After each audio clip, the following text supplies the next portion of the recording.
And welcome back to the Popcorn Conspiracy on centralcoastradio.com. Now, one of the big films in cinemas at the moment is the brand new kind of sci-fi action starring Adam Driver. It's called 65, and this film's been put together by directors Scott Beck and Brian Woods, and it was one of those films shot during COVID where the script allowed minimum crew and minimum cast on set. And it basically tells the story of a young pilot, Mills, played by Adam Driver, who goes on a long and dangerous mission to try and raise the money to save his daughter, Navin, played by Chloe Coleman, who's got a terminal illness. Now, things go horribly wrong during this journey, and soon Mills finds himself crashed onto a planet that has been unexplored. Now, I should explain this is all happening 65 million years ago, and the planet that he has crashed into is Earth. So it is full of dinosaurs and lots of nasty little creatures.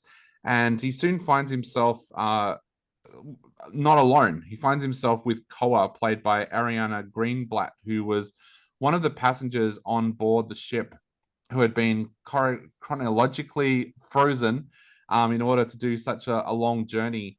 Now, they soon find themselves at the element of what is happening on Earth 65 million years ago, and it is a race of survival. Now, guys, this is a pretty interesting film because, like I said, it was shot during the COVID period. So, a lot of people are expecting it not to be as good as what it could be because of all the restrictions and everything that was placed on the filming of the film. But what did we all think? We'll start with you, Kyle. What did you think of 65? I liked it in kind of a kind of a higher budget B movie kind of way. It's a type of movie that my dad would get in the cheap bin, but with with much larger budget. I really enjoyed a Quiet Place by Scott Beck and Brian Woods, and I felt that this is kind of another really kind of like high concept kind of movie. Yep. And I didn't really mind too much the limited cast as far as there only being really, I mean, there's really four or five people in the movie, but for the most part there's only two. Yep. And I'm kind of interested by movies that try that. I actually with I Am Legend, I actually kind of wish that they'd even had less people in that movie, just to try it, just to see what kind of experimental thing they could pull off. This one, it was fun and it's an entertaining enough movie, but I did think that there was very little in the way of story. Um, Adam Driver's character has very little backstory as to why he's there, and it's almost like they were trying to rush what backstory they had as quick as possible just to get them on the planet with the dinosaurs.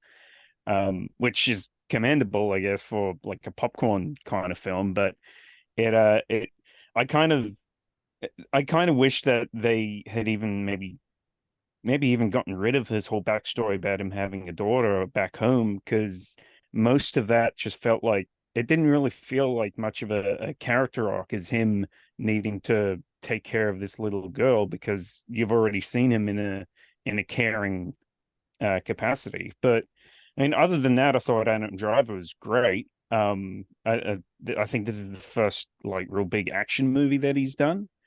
And well, of course, other than like the Star Wars movies, but this is his. Yeah, I Yeah. mean, yeah, I know, but this is like his first like Yeah. as a star, like lead, and yeah, like I thought that he fit the role really well. The special effects and the dinosaurs. I mean, it's the kind of movie I think the kids are going to love. Like kids love dinosaurs, and um, I also when I saw the trailers and all for this, I actually thought that it was going to just be like a like the dinosaurs are going to look exactly like they did in Jurassic Park, but I kind of appreciated that they didn't.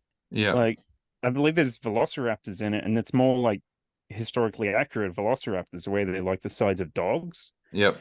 and there's a lot of stuff like that in it that. So I did enjoy it, but I thought that a lot more could have been done with the story to maybe I don't know. Even though I appreciated them only having two characters in the film, I think maybe even if there were a few extra characters for him to interact with during the main body of the movie, there might have been more dynamic there that might have made it a bit more interesting. And Harley, what did you think of the film that we're playfully calling here in the subculture offices Kylo Ren versus Jurassic World? Yeah, it is a bit like that. Now, Yeah. I had not really paid attention to the trailers of the movie. I'd sort of seen it pop up, but it was always I wasn't paying attention when I saw it, and I thought I saw more characters in it. Like, so I'm waiting for ages. Like, isn't he supposed to find more people or something? Didn't I see more people in this movie? And yeah, it was really weird to have this almost like a, you know, closed room kind of story with a big budget. And I was like, oh, okay. I think we're only having two people, even though there's a comment by the computer that says two of the cryogenic life pods are missing. Mm. So it's just like, okay, this is where we're going to find other people. So one of them is, of course, the girl Koa. The other one never gets mentioned again. So I keep wondering that whole film, is this other life pod gonna pop up? Is there another character coming? It seemed really weird, like to point out that there's two, but only one sort of gets found and wakes up. Especially because you wonder if this little girl has family that they're gonna find or something like that, because you're knowing the whole time that she's got no one but him, but she doesn't know that. So, her parents are basically listed as dead. So it makes for a bit of a tense watch when you sort of think about the relationships going on and that the characters can't actually speak to each other in the same language. Mm. So yeah, it was interesting that I don't know, how do I feel about it? It wasn't a bad movie, but it was, I found, a bit predictable. Yeah. I could point out everything that was coming, and it was actually exactly like you said, Kyle. It did feel like one of those B grade movies, but just a better budget. So Yeah. I could absolutely see this coming out of the bug and DVD bin and be like, oh, let me have a look at this. And I would have been impressed with the idea of it, Yeah. but That knowing the whole time that it would have just been like, yeah, clearly this wasn't going to be a blockbuster. that extra escape pod, that's going to be for the sequel, 65.2, the one they left behind. Like it's going to be one really annoyed guy just like waking up going, where am I? Why am I here? Yeah. And he's like, oh, why is the sky on fire? And then all of a sudden, oh, he's dead. End of the film. And I kind of had that feeling throughout the film that I thought, oh, will they survive this? Are they actually going to make it out? Like the typical Hollywood movie would say, yeah, of course they're going to find a way to make it out. But I kind of wondered as things went on, they had so much being thrown up against them. I liked the question of, you know, I might actually kind of respect this film if they don't survive, even Yeah. though they've tried everything they can to get out. But yeah, I don't know. It makes sense now knowing that it's was filmed during COVID and why there's literally like no one in it. Yeah. Although the weirdest part of it for me was watching the credits come up and seeing, okay, so Adam Driver's character is Mills, has a daughter named Naveen, and he has a wife, but she's not given a name. She's just called No. Naveen's mum. Yep. And then it made me question, is that actually his daughter? Well, apparently there's Just a apparently there's a couple of fan theories going around online, and I don't know how this works, but a lot of people are saying that's actually Koa, older. Like, yeah, it's really weird. Yeah, it's messed up if that is what it is, but I don't think it is. I think that's just a fan nah, theory that someone's thrown out there. But yeah, nah, so that wouldn't make sense at all. Like, how yeah, would he time travel. have flashbacks of her? And yeah, Yeah. anyway. So Lee, what did you think of 65? Well, it's definitely a story of survival. And so if you like those sorts of survival movies, this is for you. Yeah, there was no major surprises. I think if you've seen the preview for it, it's not a massively surprising movie. However, it is entertaining.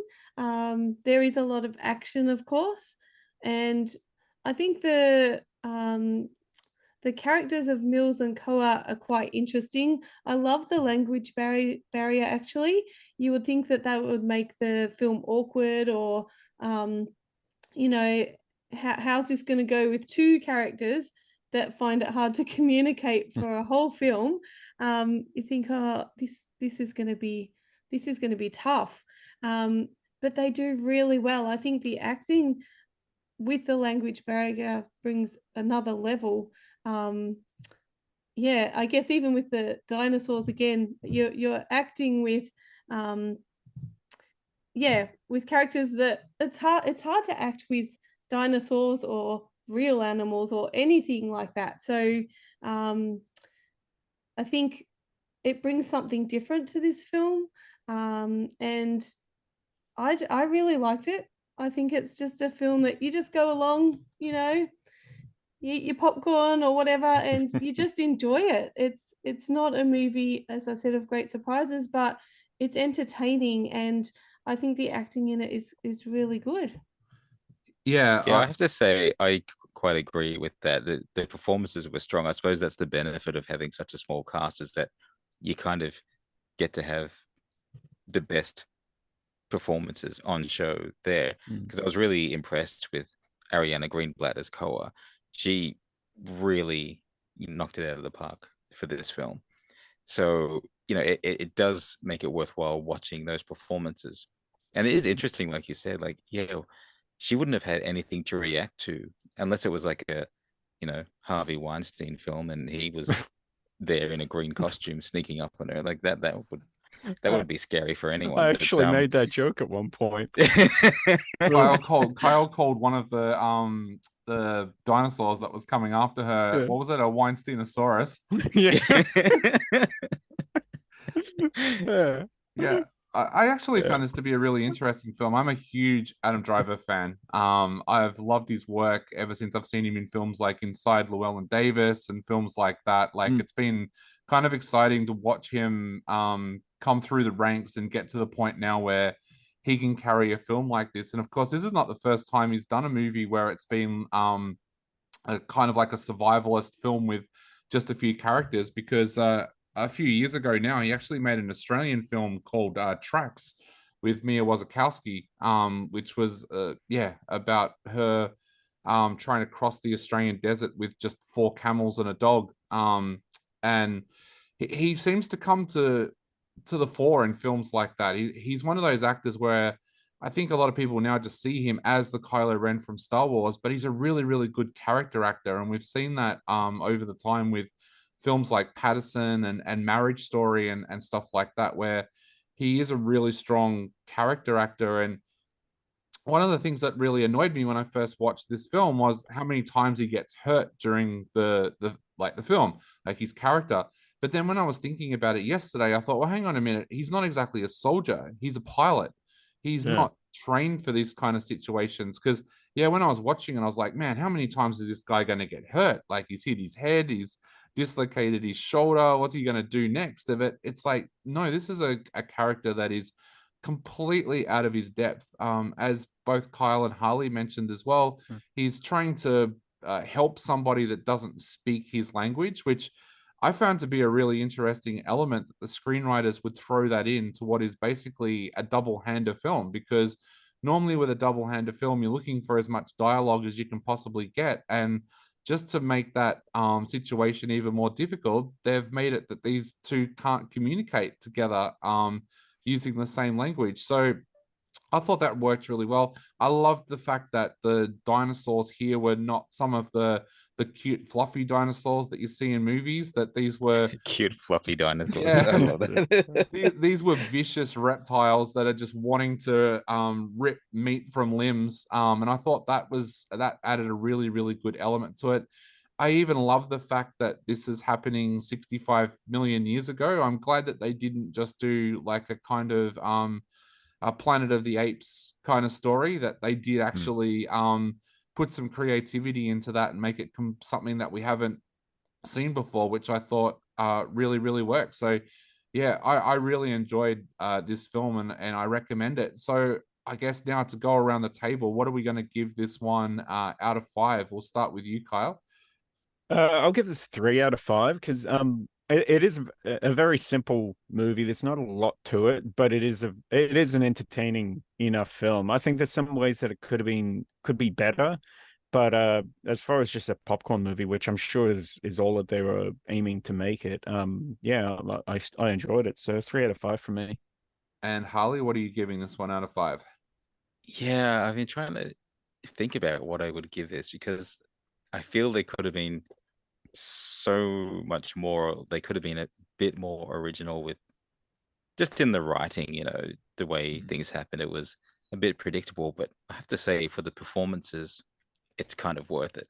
And it's not a bad film. It's just it just kind of feels like I know what's coming. I've kind of seen it before. It relies a little bit on loud sounds to provide jump scares. But again, not a bad film. So I'm going to go, yeah, I'll give it 3 as well. And Lee? I'm going to give it 3.5. I think visually it looked great. And also there was a little bit of that a moral dilemma for me, thinking you've landed here and these dinosaurs live here. But now we're going to take you all out if we can. Yeah, so I felt that was a bit of an interesting storyline too, that while it was a survival movie for them, they've come into, a place that isn't theirs. And for them to survive, they're killing, obviously, for their own life. Up the shooting up all the inhabitants of where they've landed. So I just found that a little bit interesting too. I don't know why that stood out to me. Probably because I'm and if lover. you don't like insects, you might not like a couple of scenes in this movie. That's it. If you do like insects, you also might not like a couple of scenes in this movie. True. And there you go, kids. If you're doing your homework and one of those science questions and history questions is what killed off the dinosaurs, just write Adam Driver. But look, I really did enjoy this one. I think it's one of those movies I want to go back and watch again. So I'm going to give this one 3.5 out of 5. I think 65 is definitely worth a look if you like kind of what I'm calling an artistic action film. It kind of has a little bit of an art feel to it, even though it's an action film at heart. So I'm going to give this one 3.5 out of 5. Now you're listening to the Popcorn Conspiracy on centralcoastradio.com, and we'll be back in just a moment with some more reviews.